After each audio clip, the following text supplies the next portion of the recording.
Hey there everyone and welcome back to the channel.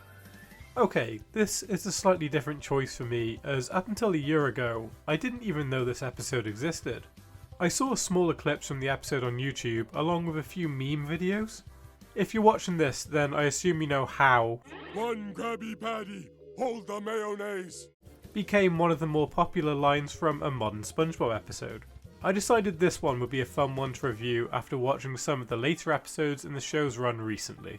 The episode itself is interesting. Tonally, it seems like it's almost trying to be a mockery of early noir monster or alien movies, but it just doesn't seem all there. It felt like the writers were trying to play it way too safe, and it pretty much goes from bog standard scene to scene without feeling like much was accomplished. Somehow, in the span of around 5 minutes, these weird black-eyed jellyfish have managed to enslave the entirety of Bikini Bottom, and it still feels low stakes to me. This plot just isn't developed, and is rushed. And SpongeBob's obliviousness to this for the majority of the episode doesn't help either. I appreciate that they're trying to play this off for laughs, but it just doesn't fit. I think a good way to fix this would be for SpongeBob to see someone he cares about be enslaved before his eyes. And the plot even has amped opportunity for this. As he leaves for work, Gary gets trapped and becomes a weird plant pot alien thing. Which would raise the stakes if SpongeBob witnessed it, but no, it ultimately went nowhere in the end and was relatively pointless. I wouldn't necessarily say this episode wasted screen time as the main threat is established lurking in the cave almost immediately, but I don't think it uses the time to tell the story effectively.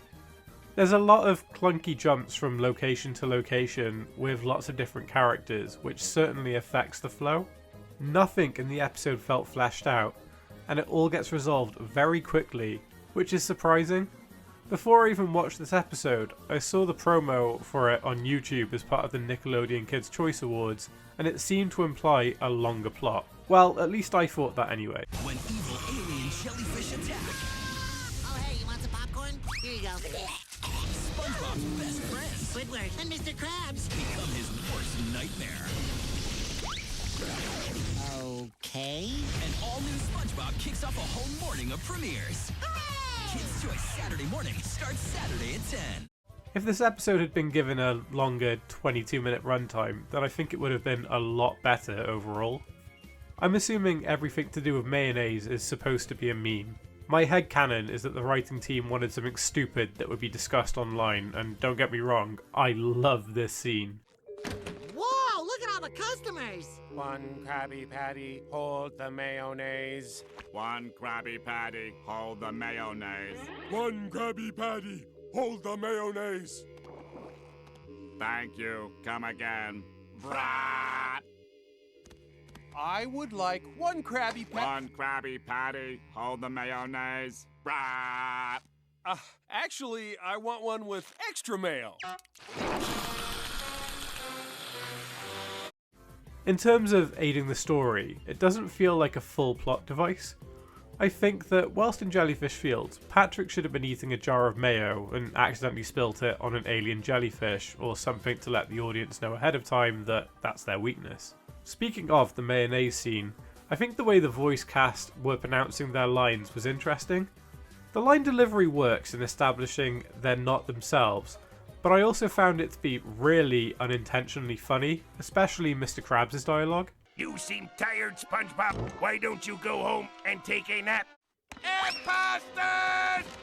I understand this was supposed to push the surreal sense this episode was going for, but I feel like at times it had the opposite effect and was just generally hilarious. I don't hate this episode. I think with a show that has lasted this long, trying to be more experimental is definitely a good thing, but they played it too safe with the story beats. I think this episode had a lot of potential and just didn't live up to it. That's just my thoughts though. I would love to hear what you all think in comments down below. If you enjoyed what you saw then, could you please hit that like button and subscribe? It will help the channel continue to grow. Stay close as I try to post new content as often as possible.